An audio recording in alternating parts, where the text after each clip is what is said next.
What is up, guys? I'm here in Anaheim for Vidcon Us, Vidcon 10, the big one. I'm excited. I don't know how much I'll vlog of this. We'll see. First off, it's my meet and greet with Hannah Hart, so I'm excited. Let's go.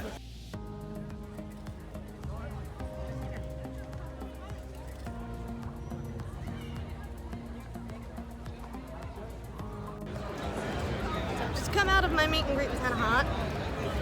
It was great. I hugged her. She was wonderful. Now I'm just gonna wander around the expo hall, which is crazy huge. Like so much bigger than Vidcon Australia. Like it's insane. So like a little light idea. Montage time.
So I'm heading to my first panel of the day, which is Rosanna Pansino's Q&A, if I can get into it.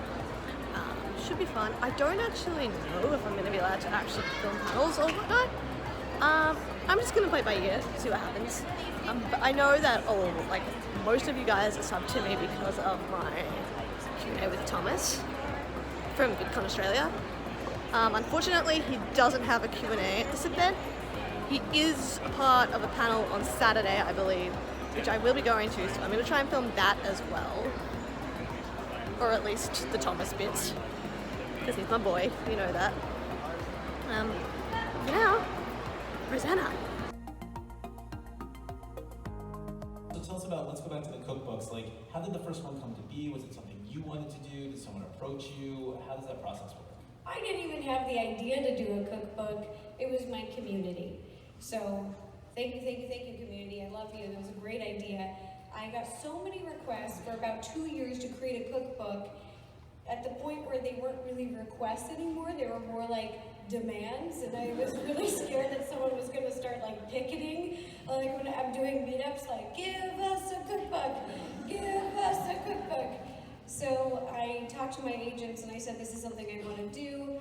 And I was a little bit nervous because I'm not a great writer. If anyone here follows me on Twitter, you will see so many typos, and I'm so sorry.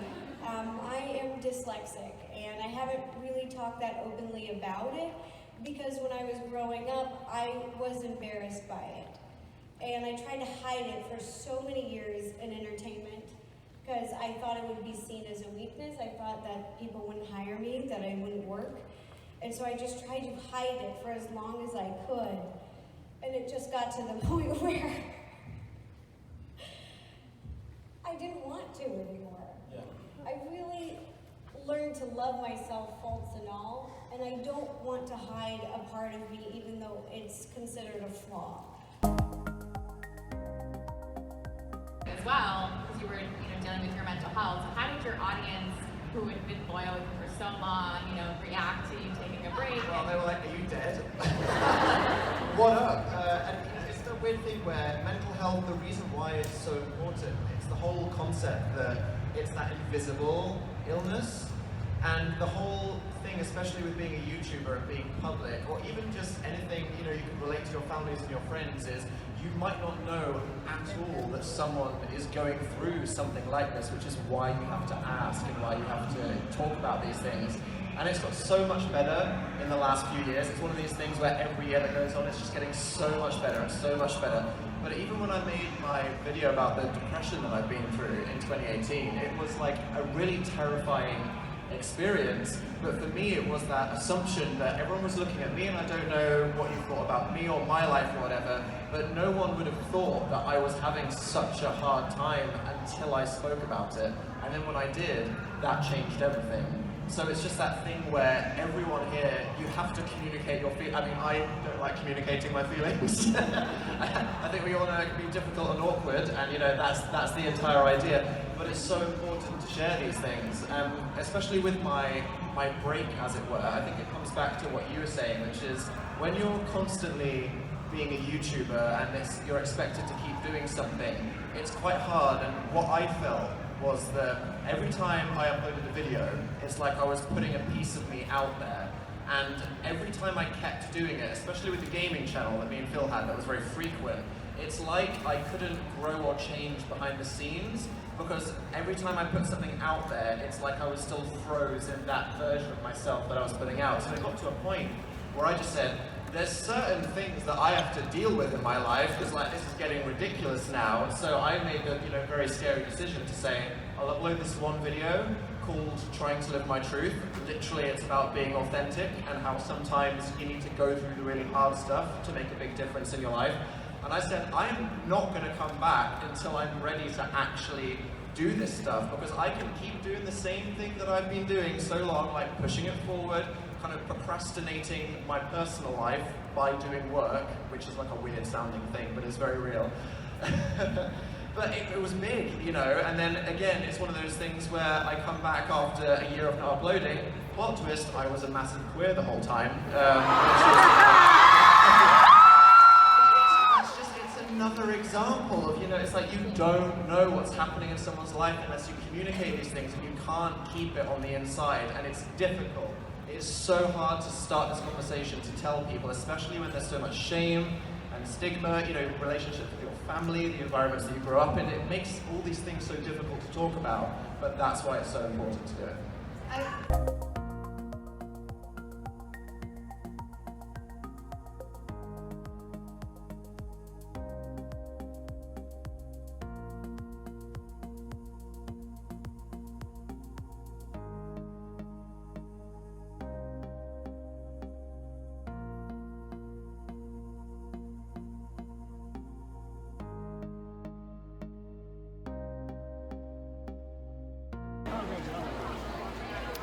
So day one of VidCon comes to an end. The concert was amazing. Which way am I going? This way. Right, I have to beep out. But tomorrow more fun begins. VidCon day 2. Cosplaying the seat. Makeup's a bit I like it. It does the job, and my eyes moved around again. Contacts are the worst. But I have been recognized by like 5 people, and like 3 of them asked for a photo, which is kind of cool. I like it. About to head to the BuzzFeed Ladylike panel. I haven't actually watched any of their videos, but I kind of want to see Devon Lytle, so that's the plan. And then I don't really have much today. I have a meet and greet with Thomas, which is why I'm dressed like this. I'm still deciding whether I'm gonna do the cosplay thing tomorrow. Might, don't know. Other than that, there's not really much panels I want to see. I'd love to go to the Amazing Phil Q&A, but it's on at the same time as my meet and greet. Unfortunate. Anyway, day 2. I'm sorry for the wait.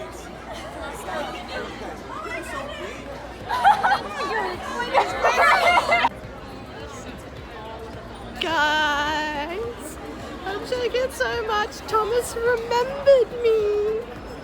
So yeah, if you can't tell, I've just come out of my Thomas meet and greet, and oh my god, he noticed me immediately. He knew who I was. He knows who I am. I'm not over. I'm not okay. I'm a mess.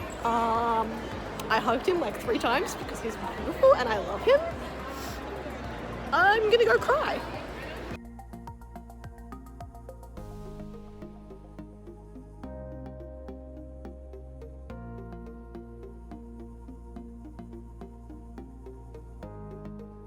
Want to do? Yeah, Sophia would be great. I'd love to do one with Jenna Marbles one day.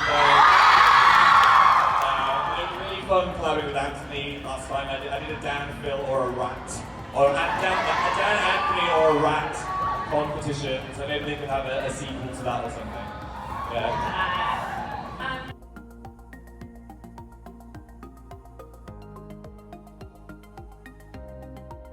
But who cares? No big deal. I want more.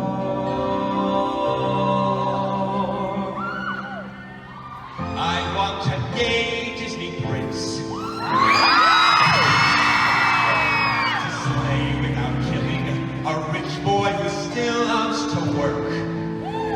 A man who spills tea, not the blood of enemies. Disney, don't shoot so straight, you're in the musical scene. Time to toss out the princess and bring in a queen today. To say hey to a gay Disney prince. What is up, everyone? Final day of VidCon. I'm excited. Decided not to cosplay today just because my eye is still recovering from the bloody contact. But Thomas loved that cosplay yesterday, so much that it actually ended up on his Instagram story and I cried a little bit.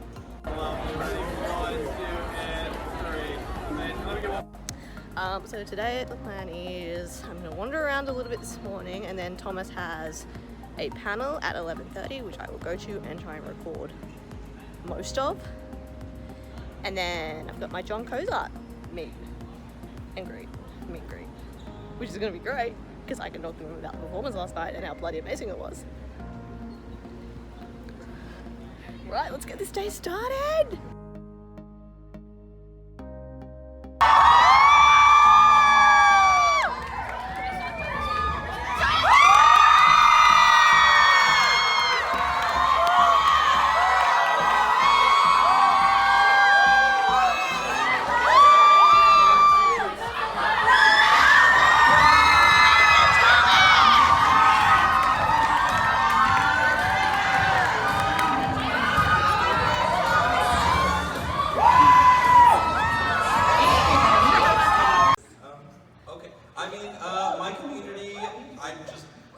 Repeat the question just so I don't ramble. Because I tend to ramble. So why are online communities important, and what makes yours unique?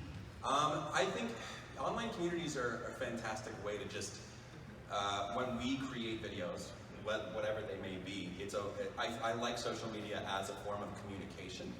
You're not just talking to, a camera, they're not looking at a screen. You want to have like a conversation as much as you possibly can, and it provides wonderful feedback to let you know if you're on the right track, to help you learn because you're not a perfect person and you're continuously having to learn from your community.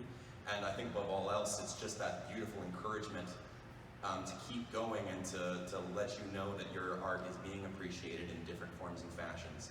And my community is, I just love them so much. They show their, seriously, and I'm not just saying that.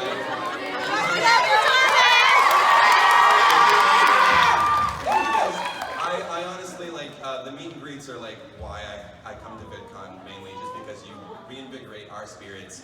You show your appreciation through cosplay and fan art and all of your writings and TikToks and video edits. I love it. We just thoroughly appreciate all the feedback you give, and it just keeps us going as we keep writing stories. It's the best thing any storyteller could hope for.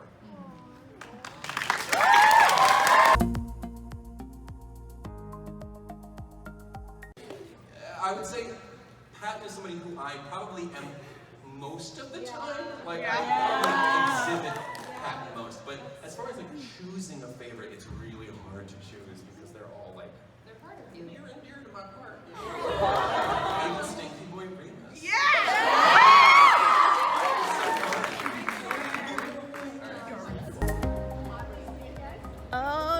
guys, all meet and greets are done. I just met John Cusack. He's beautiful. Absolutely beautiful soul, like I knew he would be. Not much left to do this afternoon. Thomas has a performance this evening, which I'm gonna try and get there early for so I can record it for you guys. We'll see how that goes. But for now, I'm just gonna wander around the extra hall a little bit more. Bye!